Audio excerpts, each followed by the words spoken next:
Hi, good morning, everyone. My name is Andrea. I am an intuitive counselor. I direct organizations harnessing your divine feminine. We are on the leading edge of women's organizations, specifically for metaphysical women or any woman interested in growing and expanding in entrepreneurship, empowerment, and elegance.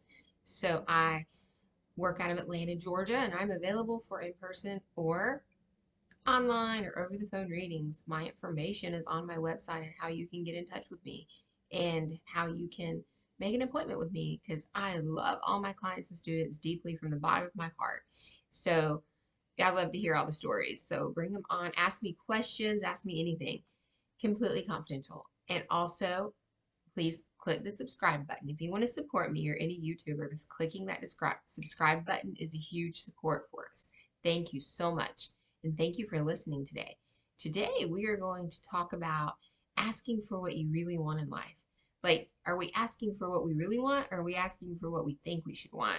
What we could settle for, what we think our family wants for us, what we think society wants for us, and what we think we're supposed to do. We need to ask for what we really want in life. Like, sometimes once we ask for what we really want, it's like a huge relief because when in communication, sometimes we're all dancing around it or we are testing the waters to see how our authentic selves will be accepted or reacted to, or rather responded to. So, and we do this online. We do this in various different ways. It's a very human thing to do. But Spirit just really wants us to put it out there what we really want because it really is not going to hurt anyone's feelings, is what I'm hearing. Somebody out there is thinking if they say their true feelings, it's going to hurt somebody. Really, it's causing a lot of confusion for someone in your life right now because they're trying to figure out what you really want and where you're really at. Okay, so I'm going to draw some cards right now. We're in the middle of a retrograde, so everyone is like freaking out about communications, relationships, all things, really all things life, right? All things human. So I'm going to pull some cards right now for you to see how your day is going to go.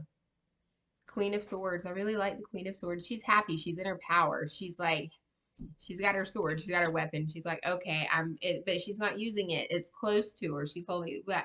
But swords can mean thoughts, like they're holding that close to you. It can also mean barriers to me, like objectives. Like sometimes when your swords are up, you're missing the solution or you're all you can see is a boundary or an obstacle. If your sword's down, you see solutions, you see ways out, you see positive outcomes, and you are releasing attachment to the outcome. When your swords are down, it means you probably made a decision. Okay, sometimes when we can't make a decision, it means our swords are up in our head and we just can't. It's like too overwhelming. So we're going to pull another one. The Seven of Cups. So whatever decision someone's making here, they feel like it's a loss. They feel like there's no, if you feel like there's no positive win here, there's no win. Like if you're in a place in life where you feel like every decision is going to be bad or every decision has a negative consequence or a negative outcome, that's okay. There's always, sometimes miracles come from that. They really do. And sometimes we just have to make the best solutions for us. So a lot of times when you're quiet and you're in a meditative state, you're releasing tension and the answers come. You know, the answers come sometimes when we're in that place of right before we wake up and right before we go to sleep. So ask your guides for answers when you're in that place, right before you wake up or right before you go to sleep. I'm going to pull another card. Okay, the Four of Swords. I like the Four of Swords because the people are relaxing and having a good time. The guys there, they're like, we're gonna chill and just chat. We put our swords down. We're not fighting. We're not stressing. We're just gonna share a meal together. I like that. They're just like got their little campfire going. So sometimes we need to let go and just enjoy life, and then the solutions come. And sometimes it's okay to go. At this moment, I don't have a solution for that problem, and just maybe also get advice from others. When you call a friend and chat it up with them, sometimes they can bring clarity, and just the idea of talking about something brings clarity to you. Sometimes talking about something is good. That's why friendships are very important. Okay, that's why it's very important to have at least one person you can talk to. Okay, so I'm going to pull another card. So it seems everyone's got a lot on their mind today is what the cards are telling me. Okay, and then the Seven of Swords, that's her walking away. Look, she's like, bye, block, delete, we going, we going. So it may be you decide to walk away from something this week, and that's very retrograde. That's a very retrograde thing to do, is to be like, and we're done with this. maybe not make, that's why it's advised not to make any big decisions during a retrograde. Like you don't all of a sudden break up with someone or quit a job during a retrograde. Let's see the outcome. Because people do. It's our subconscious guiding us. Our subconscious is always guided by the stars, by what the planets are doing. That's why it's important to have an awareness of what the planets are doing. I'm going to pull one more card to see what the turnout if you walking away from something is. Someone here is definitely walking away, making a decision to be done. I'm going to see what the outcome is. The Chariot, moving forward. I love the Chariot because, you know, I love my car. I love Atlanta. And he's in his wagon with the horses and he's going. He's on 285. He's like, we out of here. I like it. So whatever you decide to walk away from, it is going to open up some things for you so you can actually move forward. So you don't feel so stuck. It could be anything. It could be a big thing. It could be a little thing. So keep that in mind. It's going to be the right decision if you're making it. And there's honestly no wrong decisions in life. Sometimes you get, every decision has a different outcome, but there's really no wrong decisions, okay? So pull one more card. And the Four of Wands, that's a lot of balance. He's doing like some balance yoga moves. It may be like deciding to buy a house or start a business. So, but happy, standing in his power, like being like, no, I'm going to do this. And this is my project. This is my thing. And this is what I'm doing. And really able to expand from there. It may not be easy and it may be stressful and there may be obstacles, but it'll be good stress. And there's no obstacle you can't overcome, right? And we're going to do another card here. Four of Cups. So do not, okay, that has to do with putting all your investments, all your eggs in one basket, and then you drop the basket and your eggs are gone.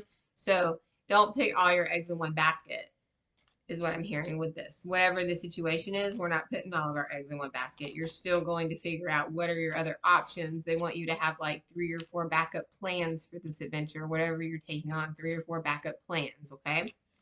So I'm going to pull another card. And the Two of Wands, standing in the middle, but he's still standing there looking happy, you know, throat chakra open, the sun's out, chin's up. He feels like he's on his game, right? He feels like, okay, I've made a decision, I'm standing in it. And that's ultimately the awesome, to be able to make a decision and stand with it, understanding the outcomes are going to be maybe a gray area. Maybe it may not look like you think it's going to look. Maybe half your people are going to be cheering for you. Half your people are going to be like, bad decision, bad decision. And that's okay. Still stand in your power with it because immediately the Pentacles came up. So we have the Prince of Pentacles right here. He's like, yep, I got my money hidden away. He's got it in his little pocket. And then the Princess of Cups. So that's intuition and emotion and the ability to woo in things you need. The ability to like pull in and manifest. Manifest when it looks like there's no way. Manifest things you need when there's really no plan, making things just happen for you. Maybe use some candle magic. Maybe use some intention setting, law of attraction things to make this come. Whatever this is, you're on quite a journey here. You are on quite a journey.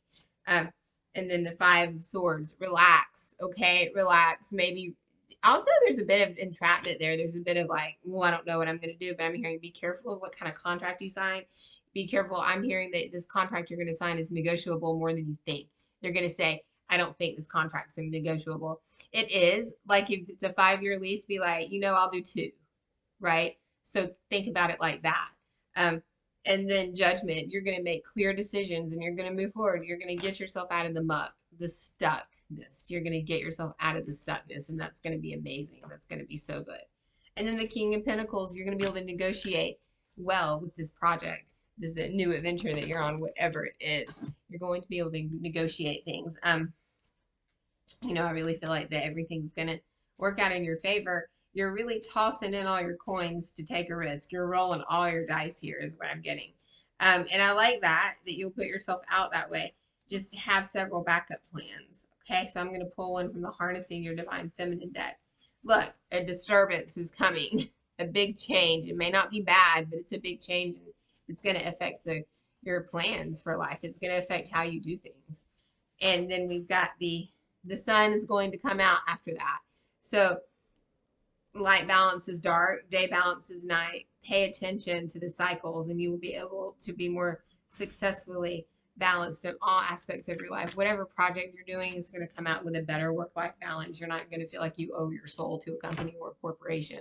Or maybe you get another job with another company or a corporation with more work-life balance. It seems that this whole reading was based on work-life balance and taking chances to gain more work-life balance and actually asking for work-life balance or whatever. There's something unbalanced, and they say that you just may have to like stop doing everything for everyone and maybe just like say, no, I'm taking this day for myself, and create some balance for yourself, because it seems that no one's going to offer you balance or do it for you. You're going to have to create that path yourself, which is great because you're going to blaze the trail for someone else. Okay. So that's what I have for you this morning. I hope everyone has a great day. These are unstamped readings, so anytime you hear it, you need to hear it, and that's fabulous. Take what you will. There's so many variables in life.